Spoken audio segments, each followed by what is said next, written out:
¿Cómo están, queridos cadetes? Bienvenidos a la segunda parte del video en donde explicamos pues la vida y la obra de Karl Marx. Nos quedamos en que gracias a Marx nace el periodismo político, pues ya explicamos que fue una labor que él inicia cuando empieza a trabajar para la Gaceta Renana y que le va a traer como muchos problemas para poder establecerse en un lugar, ya que esto le acarrea que lo expulsen de muchos sitios, ¿ok? Bien, bueno, vamos a ver esto precisamente. Fue expulsado de varios países hasta que finalmente se estableció en Londres, en donde va a pasar el resto de su vida. Sin embargo, lo va a hacer en la más extrema pobreza. Rius nos cuenta que 3 de sus hijos murieron por falta de medicamentos y que incluso a veces no podía salir de casa porque toda su ropa estaba empeñada.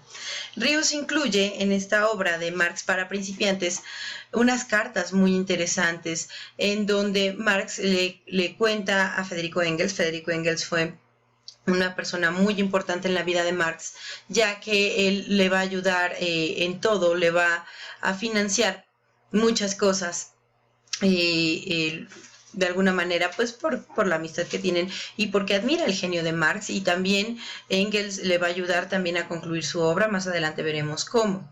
Entonces, en estas cartas que incluye Rius, en una Marx le está escribiendo a Engels que lleva 8 o 10 días alimentando a su familia con pan y papas, y que para el día en que le escribe la carta no sabe qué les va a dar de comer. Está muy endeudado, le debe dinero a todo mundo, al carnicero, al de las verduras, al panadero, a todos. No tiene para llamar a un médico para que vea a sus hijos que seguramente enfermaron por la malnutrición.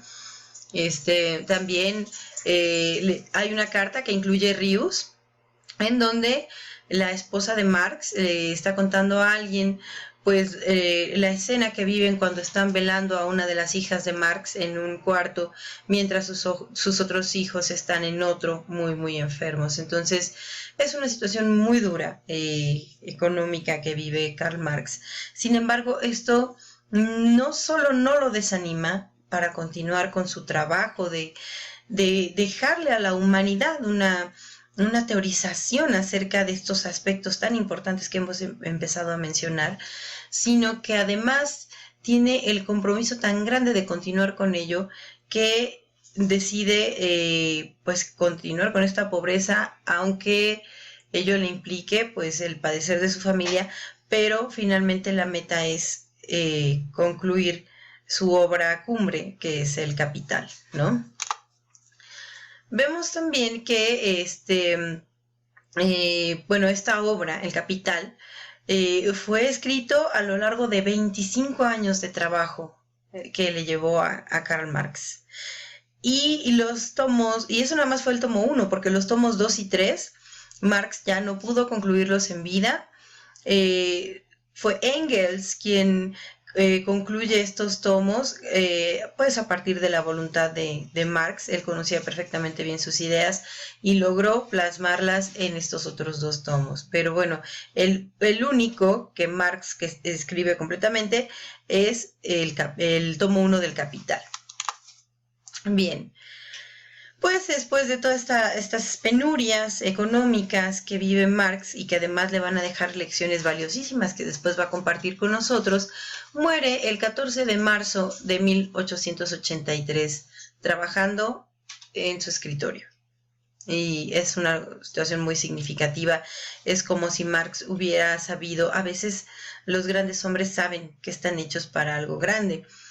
Yo le encuentro el comparativo, por ejemplo, con Nietzsche. Nietzsche sabía perfectamente bien que él iba a dejar huella en la humanidad, y lo dice en sus cartas, lo dice en muchos lados. Entonces estoy segura de que a Marx le pasa algo parecido, y por eso sus últimos esfuerzos los pone en concluir su obra. Y bueno, pues durante su vida fue muy prolífico en materia de escritos. No nada más escribió muchos libros, sino también muchos artículos periodísticos, como habíamos mencionado. Y de todas esas obras destacan, digamos, popularmente 2. Una es el Manifiesto Comunista y la otra, pues, es El Capital. Bien. vemos que algunos teóricos han podido clasificar la obra de Marx en tres grandes fundamentos que ellos llaman fundamentos del marxismo.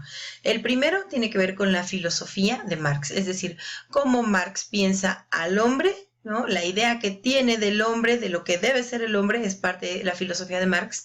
La doctrina económica de Marx, ¿no? Porque Marx también va a teorizar acerca de cómo los medios de producción influyen en la estructura social de los seres humanos. Y por último, lo que es el materialismo histórico de Marx. Sobre esto vamos a ahondar enseguida y vamos a ver que el materialismo de Marx propone lo siguiente. Bueno, el materialismo es una corriente muy parecida al positivismo que lo que busca es basar el conocimiento en cuestiones científicas. Entonces, este materialismo que Marx propone no está muy lejos de ello.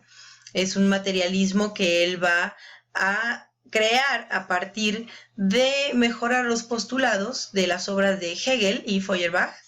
Hegel, pues con esta cuestión de la dialéctica, y Feuerbach con la cuestión del materialismo, le permiten a Marx hablar de un materialismo dialéctico, ¿no? Entonces, con este materialismo dialéctico, Marx va a buscar la explicación científica de los fenómenos sociales, incluso de la misma religión. Bien, pues gracias a todas estas situaciones que Marx empezó a pensar en torno a la existencia humana, a las interacciones que tenemos, a lo que es el ser humano como ente laboral, se desprenden algunos postulados que son muy impactantes para todos nosotros. Yo creo que a todos nos conmueve acercarnos a la obra de Marx porque nos permite pensar nuestra situación laboral desde otro ángulo, desde un ángulo crítico, desde un ángulo que nos lleve a problematizar nuestras condiciones de trabajo. Entonces, pues el primer postulado que vamos a ver de Marx nos dice que la propiedad privada de los medios de producción para Marx es la forma máxima de alienación. Marx nos dice: entre más tienes, menos te perteneces a ti mismo. Y es porque para poder de alguna manera ocuparse, sostener y estar al tanto de las posesiones, el ser humano deja de pensarse a sí mismo, deja de pensar sus relaciones sociales y se concentra únicamente en la preservación de su riqueza, en acumular aún más riqueza. Entonces vamos a poner un ejemplo. Si ustedes tienen un auto, pues pueden en principio decir: ah, qué bonito auto tengo, me sirve para pues andar en la calle, si me toca la lluvia no me voy a mojar, no tengo que andar en el metro, en las horas pico, con los aplastones y demás, ¿no? Pero resulta que tener ese carro no es tan sencillo. De entrada, tienen que juntar una muy buena cantidad de dinero para poderlo comprar. Para seguirle, hay que comprarle un seguro, porque por ley todos los autos deben tener seguro y los seguros cobran bastante. Y además van a tener que pagar impuestos como las de la tenencia, la cuestión de la verificación, la gasolina que sube a cada rato, a cuestión de que si les roban un espejo ya valió porque comprárselo sale muy caro. Entonces, además el desgaste que va experimentando el auto conforme pasa el tiempo, a ustedes les va a representar gastos y gastos y gastos, ¿no? Pero al mismo tiempo no es nada más gastos de manera económica, sino también en materia de tiempo, ¿no? Ocuparse de su auto, de todo lo que requiere para poder circular, si es que circula, si no hay contingencia, ¿no? Eso, de alguna manera, les va a quitar tiempo a ustedes. Y estamos hablando nada más de una posesión. Ahora imagínense los que tienen 2, 3 carros, los que tienen 2, 3 casas, etcétera, etcétera. Entonces, la gente más rica es la que menos se pertenece a sí misma porque es la que menos tiempo tiene para sí mismo. Sí, podrán irse de viaje, podrán comer en los mejores restaurantes, lo que ustedes quieran, pero el tener más dinero les demanda estar más al pendiente de sus posesiones y de los imperativos sociales que se derivan de esa posición económica, ¿no? Otro postulado que nos regala Marx nos dice que el trabajo de muchos se ha transformado en el capital de unos pocos privilegiados. Piénsenlo así. Para que una empresa funcione, ¿no? Pues se requieren muchos empleados. pero esos empleados no todos van a ser ricos, ¿no? La mayoría generalmente, y sobre todo en este país, gana salarios muy precarios. Sin embargo, los dueños de las empresas son los ricos. ¿Por qué? Vamos a ver más adelante qué es lo que ocurre con esto cuando veamos el concepto de plusvalía. Y bien, por último, Marx nos dice, el trabajo del obrero se vuelve una mercancía en manos de su dueño. Esto es así. Yo, imagínense, ¿no? Que soy una persona a la que le gusta hacer pan, ¿no? Y me sale muy bien hacer pan y me gusta mucho hacer pan, lo disfruto mucho, es muy relajante, me siento creativa y demás, ¿no?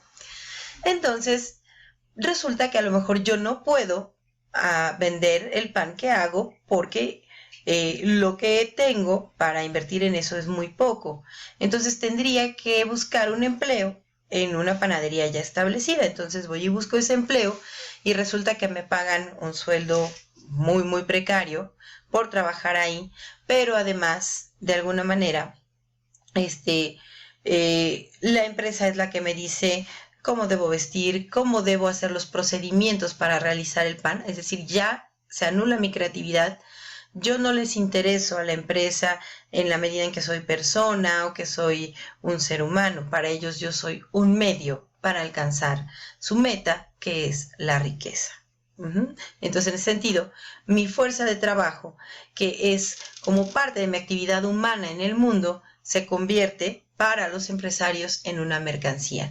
Y yo dejo de ser un fin para convertirme en un medio para los fines de ellos.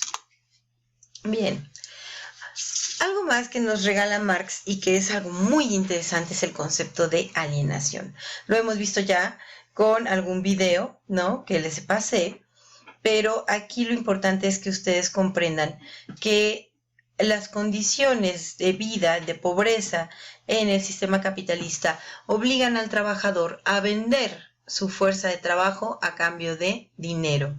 Y esto lo va a llevar casi siempre a dejar de ser él mismo para ser como su dueño le dice, su dueño, el patrón, le dice lo que tiene que hacer, ¿no? Entonces, en este ejemplo que yo les ponía de que si yo fuera panadera, pues ¿qué tendría que hacer? Bueno, de entrada, pues ya no me dejarían hacer el pan como yo lo sé hacer, porque hay procedimientos de calidad que van marcando, hay supervisiones, hay una serie de situaciones que a mí me van a limitar y que ya no me van a permitir ser yo quien decida las cosas ahí. Únicamente voy a ser un engranaje más de la maquinaria y en ese sentido he dejado de pertenecerme a mí misma. Otro concepto clave de Marx es el de la propiedad privada. Él considera que los mayores males del mundo se deben precisamente a la propiedad privada, males como las guerras, los conflictos, las injusticias, etc. Bueno, yo creo que aquí de repente Marx se vuela un poco, ¿no? Porque los males del mundo no pueden de alguna manera circunscribirse a una única causa como la propiedad privada. Por supuesto, son situaciones más complejas, ¿no? Pero bueno, Marx se lo atribuye a este concepto de la propiedad privada.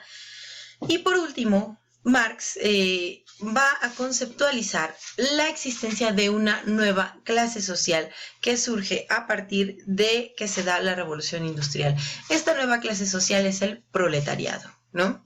El proletario es quien está al servicio total de las máquinas del patrón. El proletario es el obrero, es el trabajador. También vemos que, bueno, Marx le da un peso muy importante a la filosofía. Para Marx, la filosofía es un saber decisivo para poder mejorar las condiciones sociales en las que vive el ser humano. Él pide que los trabajadores sepan de filosofía, pero al mismo tiempo se da cuenta de que los filósofos se expresan en términos muy confusos, muy complejos, como para que alguien con la educación que tienen los trabajadores puedan comprenderlos. Entonces, Marx busca poner al alcance de ellos, o por lo menos sugiere, ¿no?, que se ponga al alcance de ellos lo que es la filosofía. Bien, cadetes, hasta aquí este segundo video, se nos acaba el tiempo y en el tercer video pues daremos conclusión a este tema tan interesante de la vida y la obra de Karl Marx.